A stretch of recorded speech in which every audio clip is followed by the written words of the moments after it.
जय हिंद। स्वागत है आप सभी का आपका अपने YouTube चैनल बीकॉम गुरुजी पे। साथियों, इस वीडियो में हम देखने वाले हैं आनुवांशिकता एवं वातावरण से संबंधित यानी कि हेरिडिटी एंड इन्वायरमेंट से संबंधित कुल 25 क्वेश्चन को। ठीक है, इन 25 क्वेश्चन को अगर आप अच्छे से समझ लेते हो तो उम्मीद है कि आप आने वाले किसी भी क्वेश्चन का जवाब आप आसानी से दे पाएंगे। ठीक है, तो चलिए देखते हैं एक एक क्वेश्चन को। उनसे पहले अगर आपने इनसे रिलेटेड वीडियो नहीं देखा है तो आपको डिस्क्रिप्शन में लिंक मिल जाएगा, उस लिंक पे क्लिक करके आप पूरा वीडियो देख लीजिएगा। बहुत ही अच्छा कंटेंट से रिलेटेड वीडियो है जिसमें आपको अच्छी तरह समझाया गया है कि आखिर आनुवांशिकता एवं वातावरण है क्या, इनके क्या सब प्रभाव हैं। ठीक, अगर आपको चाहिए कि आनुवांशिकता एवं वातावरण का PDF नोट्स चाहिए, ठीक, PDF नोट्स चाहिए तो आप टेलीग्राम पे हमें ज्वाइन कीजिए, वहाँ नोट अवेलेबल है। बहुत अच्छी तरह से बनाया गया नोट्स, हैंडमेड नोट्स है। आप टेलीग्राम पे हमें ज्वाइन कीजिए, वहाँ से आपको नोट्स मिल जाएगा। अब करते हैं मुद्दे की बात। मुद्दे की बात यह है कि अगर अभी तक आपने चैनल को सब्सक्राइब नहीं किया, सबसे पहले आप सब्सक्राइब कर लीजिए, लाइक एंड शेयर जरूर कर दीजिए, सभी साथियों का भला होगा। ठीक है, तो चलिए अब एक एक करके सभी प्रश्नों को देख लेते हैं। हमारा पहला प्रश्न है, चलिए पढ़ते हैं। प्रकृति पालन पोषण, प्रकृति पालन पोषण और वाद विवाद के संदर्भ में निम्नलिखित कथनों में से कौन सा आपको उपयुक्त प्रतीत होता है। ठीक, यह सीटेट के फरवरी 2015 में पूछा गया प्रश्न है। ठीक, अब चलिए देख लेते हैं कि वाद विवाद में कौन सा जो कथन है उपयुक्त प्रतीत होता है, मतलब कथन सही है, ये कहना इसका है। तो चलिए पहला उत्तर है, एक बच्चा एक खाली स्लेट के समान होता है जिसका चरित्र परिवेश के द्वारा किसी भी आकार में ढाला जा सकता है। क्या करें, पहले उत्तर आप लोग दीजिएगा या पहले हम दें? तो चलिए देख लेते हैं, हम डिस्कस ही कर लेते हैं, क्योंकि देखिए 25 क्वेश्चन है, ज़्यादा टाइम लग जाएगा, इसलिए डिस्कस करते हैं। चलते देखिए, बच्चा को कभी भी आप खाली स्लेट नहीं समझ सकते हैं। ठीक, बच्चा को कभी भी खाली स्लेट आप नहीं समझ सकते हैं। बच्चा अपना गुण लेके आता है, अपनी बच्चे की अपनी एक समझ होती है। बच्चा देखिए, हम कहते हैं बच्चे को किसके रूप में समझना चाहिए, अन्वेषक यानी वैज्ञानिक अन्वेषण के रूप में हमें बच्चे को लेना चाहिए। मतलब बच्चे की अपनी समझ है, वो अपना कुछ न कुछ लेके आता है, उसको खाली स्लेट या कोरी स्लेट ये सब चीज़ें नहीं माननी है। ठीक, तो ये उत्तर तो तब ये गलत है, ये सही है ही नहीं। बच्चे अनुवांशिक रूप से, दूसरा उत्तर पढ़िए, बच्चे अनुवांशिक रूप से उस तरफ प्रवृत्त होते हैं जिस तरफ होना चाहिए। इससे कोई फर्क नहीं पड़ता कि किस प्रकार के परिवेश में पल बढ़ रहे हैं। देखिए, अगर आप वीडियो देखेंगे तो उसमें मैंने बताया है कि देखिए, जितना ही अगर आनुवांशिकता का रोल है हमारे जीवन में, उतना ही वातावरण का भी रोल है। तो फिर परिवेश में मतलब इस बात से कैसे नहीं फर्क पड़ेगा कि वो किस प्रकार के परिवेश में, जिस प्रकार का परिवेश रहेगा वो भी उसको इफेक्ट करेगा। ठीक, तो ये भी बात गलत हो गया।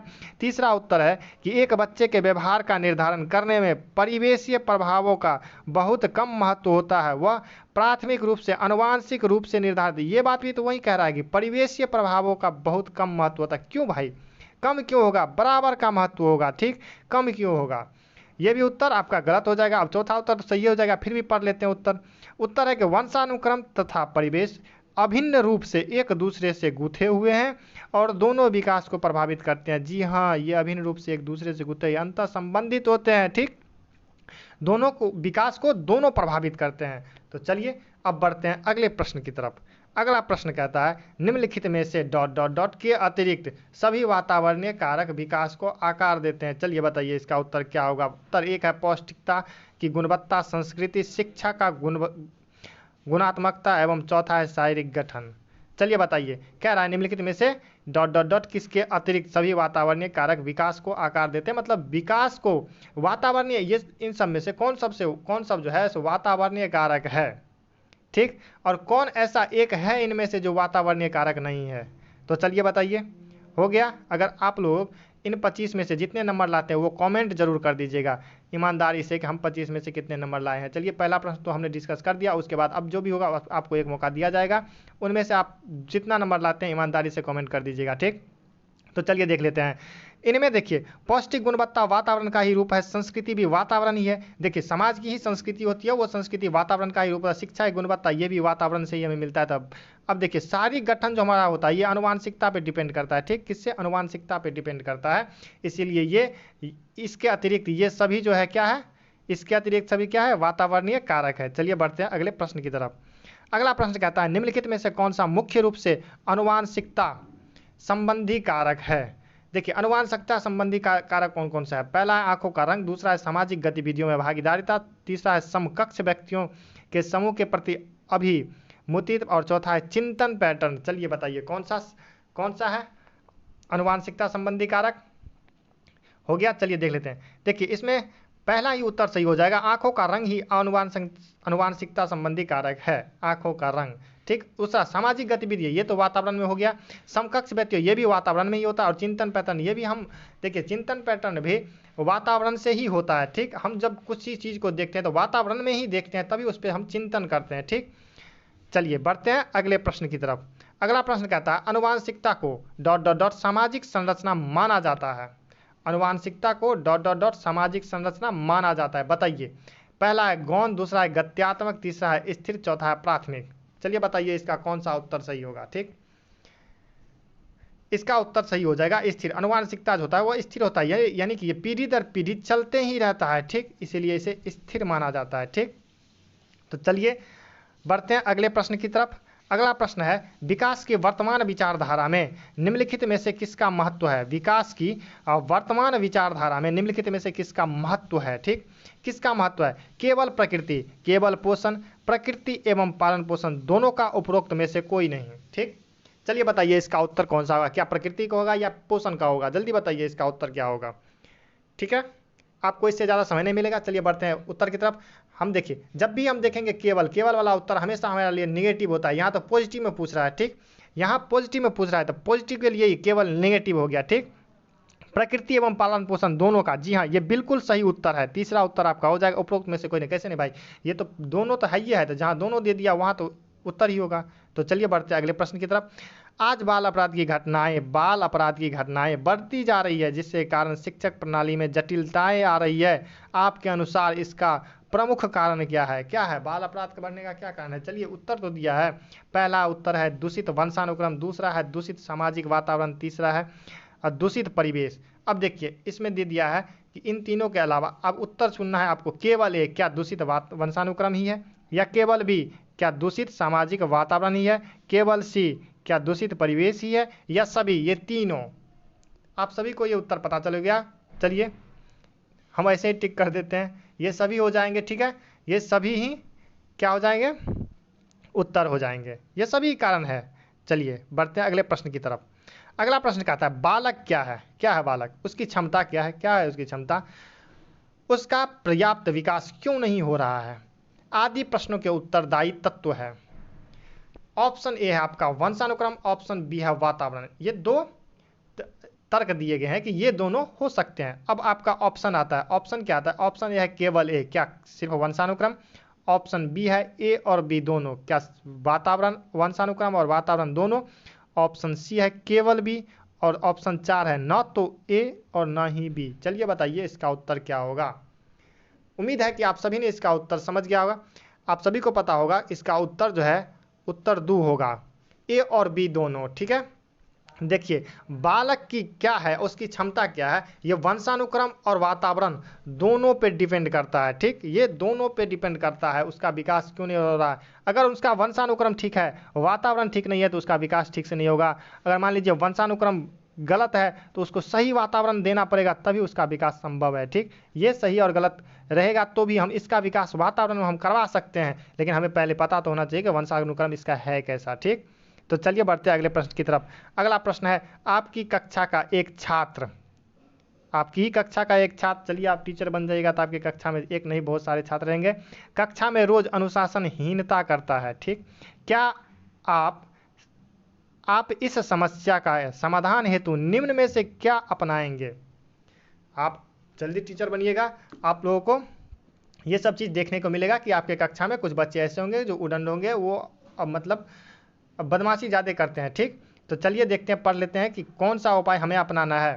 पहला है आपका उसके वंशानुक्रम तथा वातावरण का पता लगाकर उसका सही दिशा में मार्गदर्शन करेंगे। ठीक, ऑप्शन बी है छात्र को रोज पीटेंगे और तब तक कि वह कक्षा में अनुशासनहीनता करना नहीं छोड़ देता। ऑप्शन सी है स्कूल से उसका नाम काटने के लिए प्रधानाचार्य से कहेंगे। ऑप्शन डी है यानी 4 है उसको इलाज के लिए किसी अच्छे मनोचिकित्सक के पास लेकर जाएंगे। क्या करिएगा अगर आप शिक्षक होइएगा? तो जल्दी से इसका उत्तर दीजिए। देखिए बहुत आसान सा क्वेश्चन है, आप जल्दी से उत्तर दे दीजिए इसका कौन सा उत्तर सही होगा। ठीक है, चलिए हो गया। अब बढ़ते हैं उत्तर की तरफ। इसका पहला ही उत्तर सही हो जाएगा कि उनके वंशानुक्रम तथा वातावरण का पता लगाकर उसका सही दिशा में मार्गदर्शन करेंगे। ठीक है, हम पता लगाएंगे कि उसका जो वंशानुक्रम है वो कैसा है, वो किस परिवेश में रह रहा है, ये सब चीज़ हमें पता लगाएगा, तब हम उसको एक बेहतर परिवेश देंगे, एक बेहतर मार्गदर्शन देंगे, तब वो अच्छा कर पाएगा। ठीक है, रोज पीटना, हम छात्रों को पीट नहीं सकते। नाम क्यों काट देंगे भाई? ऑप्शन सी का नाम काट लेंगे, नाम भी नहीं काटेंगे। ठीक, और ये मनोचिकित्सक के पास ले जाएंगे। देखिए मनोचिकित्सक के पास हम ले जाएंगे, लेकिन उसके लिए एक क्रिटिकल सिचुएशन होना चाहिए। अब ये अनुशासनहीनता दिखा रहा है, तो हम इसके लिए ऑप्शन ए से ही काम चलवाएंगे। ठीक, चलिए बढ़ते हैं अगले प्रश्न की तरफ। प्रत्येक छात्र स्वयं में विभिन्न है। जी हाँ, बिल्कुल सही बात है। इस तथ्य का प्रमुख कारण क्या है? क्या है प्रमुख कारण? चलिए बताइए। ऑप्शन ए है, ऑप्शन नहीं है, आपको 3 तथ्य दिए हुए हैं कि भौतिक वातावरण हो सकता है, कारण दिया हुआ है, सामाजिक वातावरण, या सी वंशानुक्रम। बताइए कौन सा इसमें उत्तर सही होगा? क्या केवल ए होगा, या ए और बी दोनों होगा, या ए और सी होगा, ये सभी होगा? जल्दी से बताइए इसका उत्तर क्या होगा। ठीक है, आप लोग अगर वीडियो अभी नहीं देखे हैं तो आप लोग पहले ये कर लीजिए, उसके बाद वीडियो देख लीजिएगा, फिर आपको क्वेश्चन का भी PDF मिल जाएगा, आप वहाँ से भी बनवा सकते हैं। ठीक, टेलीग्राम पे हमें ज्वाइन कर लीजिएगा, वहाँ आपको इन सभी क्वेश्चन का भी PDF मिल जाएगा, और आपको वहाँ नोट्स भी अवेलेबल है, जो भी इनसे थ्योरी से रिलेटेड एक वीडियो है उनका नोट्स भी अवेलेबल है। ठीक है, तो आप वो नोट्स भी पढ़ सकते हैं, फिर उसके बाद इस क्वेश्चन को दोबारा भी सॉल्व कर सकते हैं। तो चलिए देखते हैं। देखिए यहाँ तीनों चीज़ है। ठीक, 3 चीज़ दिया। क्या कहा? प्रत्येक छात्र स्वयं विभिन्न। जी हाँ, बहुत सही बात है। इस तथ्य का प्रमुख कारण का तीनों है, भौतिक वातावरण, सामाजिक एवं वंशानुक्रम, तीनों ही इसका प्रमुख कारण है। ठीक, कोई एक कारण हो ही नहीं सकता। चलिए बढ़ते हैं अगले प्रश्न की तरफ। परिवेश के प्रभाव मानव के ... और ... दोनों चरणों में बहुत ही महत्वपूर्ण है। कौन सा? सामाजिक, आर्थिक, या समाज विद्यालय में शिक्षा, या प्रसव पूर्व, प्रसव के उपरांत, या परिवार विद्यालय में विकास? चलिए बताइए इसका उत्तर क्या होगा? चलिए जल्दी से आप लोग। ठीक है, चलिए हो गया। चलिए देखते हैं। परिवेश के प्रभाव मानव के, देखिए जो ये बता रहा है कि वातावरण का जो प्रभाव होता है वो मानव के किस किस स्थिति में प्रभावित करता है, किस किस स्थिति में उसको प्रभावित करता है। देखिए सामाजिक, आर्थिक, कोई तर्क नहीं बढ़ता, सामाजिक और आर्थिक दोनों चरणों में प्रभावित कर नहीं, समाज विद्यालय में शिक्षा। देखिए ये ऑप्शन जो सी है आपका, इसको आप देखिए। परिवेश का प्रभाव मानव के प्रसव पूर्व, प्रसव पूर्व का मतलब है कि जब वो बच्चा जन्म नहीं लिया, यानी कि गर्भ में है, गर्भ में भी उसको प्रवेश जो है वो परिवेश का महत्वपूर्ण योगदान होता है। ठीक, उसी तरह से प्रसव के उपरांत, यानी जब बच्चा जन्म ले चुका है उसके बाद भी परिवेश का महत्वपूर्ण योगदान होता है। तो इसमें क्या हो जाएगा? प्रसव पूर्व और प्रसव के उपरांत दोनों चरणों में ही बहुत महत्वपूर्ण होता है। ठीक, तो चलिए बढ़ते हैं अगले प्रश्न की तरफ। अगला प्रश्न कहता है बच्चे के विकास में उसके परिवेश का जो प्रभाव उस पर पड़ता है उसे हम कहते हैं, क्या कहते हैं? पालन पोषण, सामाजिक विकास, संवेगात्मक विकास, या परिवेश के लाभ? जल्दी बताइए। बच्चे के विकास में उसके परिवेश का जो प्रभाव उस पर पड़ता है उसे हम कह सकते हैं, उसे हम कहते हैं परिवेश का जो प्रभाव उस पर पड़ता है उसे हम क्या कहते हैं? क्या कहते हैं? जल्दी जल्दी से आप लोग उत्तर बताइए, इसका क्या उत्तर हो जाएगा? चलिए हो गया। देखिए बच्चे के विकास में उसके परिवेश पर जो प्रभाव पड़ता है उसे हम पालन पोषण कहते हैं। ठीक, क्या कहते हैं? पालन पोषण कहते हैं।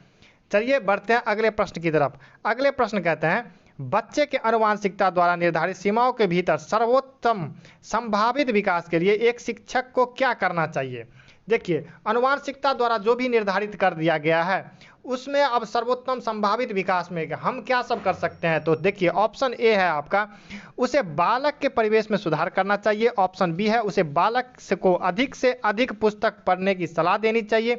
ऑप्शन सी है उसे खेल कूद में अधिक से अधिक भाग लेने के लिए सलाह देनी चाहिए। उसे विकास के लिए प्रेरित करना चाहिए। ठीक है, तो बताइए कौन सा उत्तर सही हो जाएगा? देखिए हम जल्दी से बताइए आप लोग, इसका कौन सा उत्तर सही हो जाएगा? तो चलिए जल्दी जल्दी बताइए।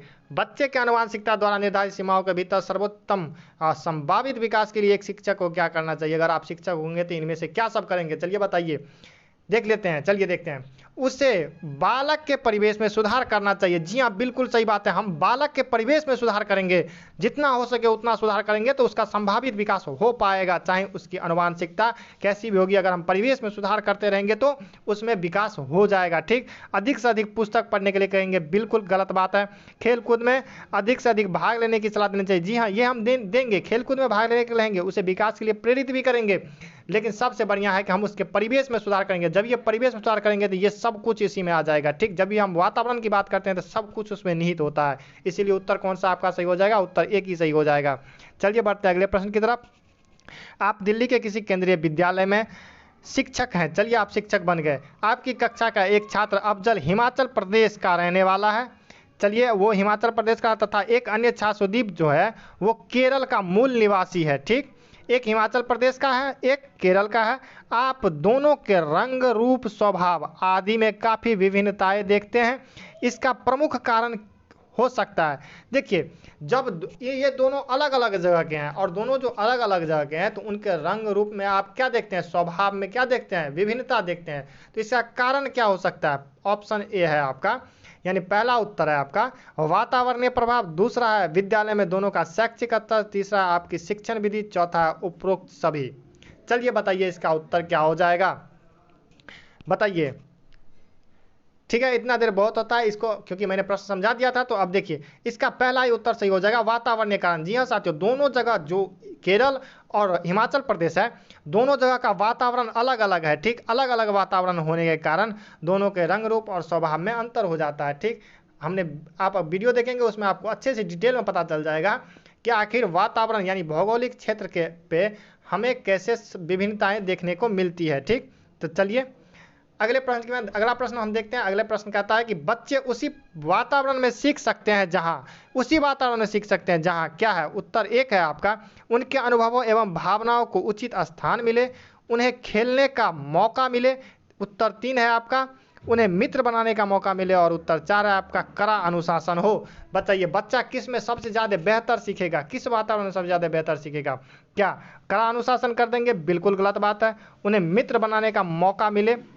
जी हाँ, मित्र बनाने का मौका मिलना चाहिए, पर देखिए मित्रों से भी बच्चा सीखता है, मित्रों से भी। ठीक, लेकिन आप देखिए कि बेहतर ऑप्शन कौन सा है? उन्हें खेलने का मौका मिले। जी हाँ, खेल कूद से भी बच्चा सीखता है, ये भी उत्तर सही है, गलत नहीं है उत्तर। उनके पहला उत्तर कहता है उनके अनुभवों एवं भावनाओं को उचित स्थान मिले।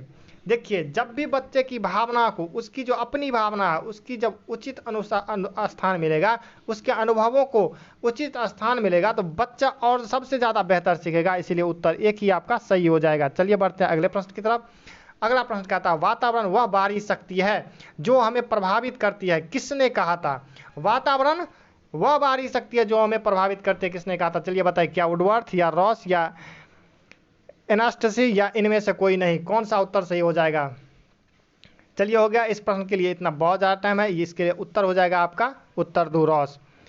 चलिए बढ़ते हैं अगले प्रश्न की तरफ। अगला प्रश्न कहता है बालक के सम्यक विकास के लिए निम्नलिखित में से किनका संयोग सर्वाधिक अनिवार्य है? सम्यक कहने का मतलब होता है पूर्ण विकास, जिसको हम कहते हैं संभावित, जो बेहतर विकास होता है उसी विकास को हम कहते हैं। किसका सर्वाधिक अनिवार्य कौन है? बताइए, किनका संयोग सर्वाधिक, मतलब दो आदमियों का इसमें संयोग पूछा है, किसका सर्वाधिक होना चाहिए? चलिए बताइए। पहला आपका उनके विद्यालय एवं परिवार का, दूसरा है उसके वंशानुक्रम और वातावरण, तीसरा है उसके परिवार एवं समाज, चौथा है उसके समाज एवं राष्ट्र। चलिए बताइए कौन सा उत्तर सही होगा? ठीक है, जल्दी जल्दी बताइए आप लोग कौन सा उत्तर सही होगा। और जिसको जितना नंबर आए उतना ही आप लोग कमेंट में कीजिएगा ईमानदारी से। अगर 25 में 25 आता है आपको तो पूरी कमेंट कर दीजिएगा, जितना आता है उतना कमेंट जरूर कीजिएगा। देखिए चलिए बताइए, उसके विद्यालय एवं परिवार दिया संयोग। देखिए इसका सहयोग होना जरूरी है, लेकिन बेहतर किसका होगा? तो बेहतर होता है उनके वंशानुक्रम और वातावरण का। ठीक है, अगर ये नहीं रहेगा तब हम दूसरे उत्तर पर जा सकते हैं। चलिए बढ़ते हैं अगले प्रश्न की तरफ। अगला प्रश्न कहता है बालक को जो मूल प्रवृत्तियाँ ... से प्राप्त होती है उनका विकास ... में होता है। बताइए, क्या वातावरण से प्राप्त होता है और वंशानुक्रम में होता है विकास, या वंशानुक्रम से प्राप्त होता है वातावरण में विकास होता है, या परिवार से प्राप्त होता है विद्यालय में विकास होता है, या समाज से प्राप्त होता है परिवार में विकास होता है? उम्मीद है आप सभी को उत्तर पता चल गया होगा। उत्तर 2 होगा इसका। वंशानुक्रम से हमें क्या मूल प्रवृत्तियां प्राप्त होती है और वातावरण में जाकर हम उसका विकास करवाते हैं। ठीक, तो चलिए बढ़ते हैं अगले प्रश्न की तरफ। अगला प्रश्न है, बालक के संपूर्ण व्यवहार की सृष्टि ... और ... की अंतःक्रिया द्वारा होती है। तो चलिए इसका भी उत्तर आप लोग जल्द ढूंढ लीजिएगा। उत्तर 1 है माता पिता का व्यवहार। उत्तर 2 है उसके मित्रों भाई बहनों के व्यवहार। उत्तर सी है उसके शिक्षकों अभिभावकों के व्यवहार। और उत्तर डी है आपका आनुवांशिकता एवं वातावरण। चलिए पता है हम आप लोगों को उत्तर पता चल गया होगा। आसान सा क्वेश्चन था। इसका उत्तर 4 हो जाएगा। ठीक, चलिए बढ़ते हैं। अगला प्रश्न का था, निम्नलिखित में से किस प्रकार के विकास पर आनुवांशिकता एवं वातावरण का प्रभाव पड़ता है। तो बताइए क्या सामाजिक पे संवेगात्मक मानसिक शारीरिक 4 दिया है विकास। और उत्तर है आपका केवल डी, ए और बी, ए बी और सी और ये सभी। चलिए बताइए सभी साथी जल्दी जल्दी बताइए कि इसका उत्तर क्या होगा। आप सभी को पता चल गया होगा कि इसका उत्तर कौन सा होगा। इसका उत्तर आपका हो जाएगा ये सभी। देखिए सभी प्रकार के जितने भी विकास है उन सबको आनुवांशिकता एवं वातावरण प्रभावित करेगा। ठीक है, तो चलिए बढ़ते हैं अगले प्रश्न की तरफ। आनुवांशिकता तथा वातावरण परस्पर क्या निर्भर है एक दूसरे पे, पूरक है एक दूसरे के, सहयोगी है एक दूसरे के। तो चलिए बताइए कौन सा उत्तर से होगा कि ए बी सी या ये सभी। ठीक है, देखिए आनुवांशिकता और वातावरण दोनों अंतर संबंधित है। इसका मतलब है कि वो एक दूसरे पे निर्भर भी है, एक दूसरे के पूरक भी है, एक दूसरे के सहयोगी भी है। इसलिए उत्तर आपका 4 सही हो जाएगा। चलिए अगला प्रश्न देखते हैं, निम्नलिखित में से कौन सा किसी बच्चे पर आनुवांशिकता का प्रभाव है। आनुवांशिकता का प्रभाव है किसी बच्चे पर। बताइए विशिष्ट शारीरिक लक्षण, विशिष्ट बुद्धि, विशिष्ट चरित्र। केवल ए बी या ए और बी दोनों या ये सभी।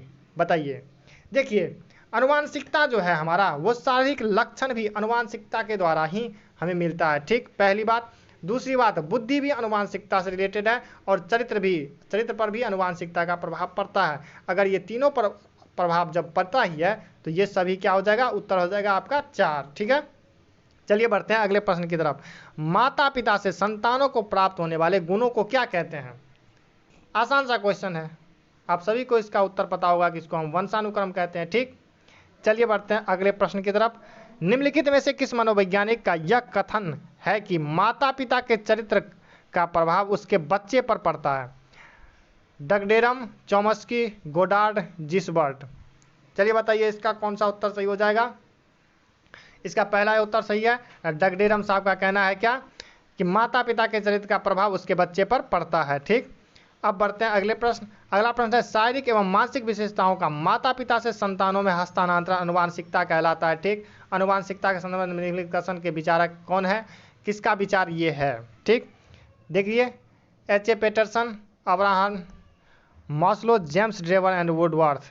बताइए कौन सा उत्तर सही हो जाएगा।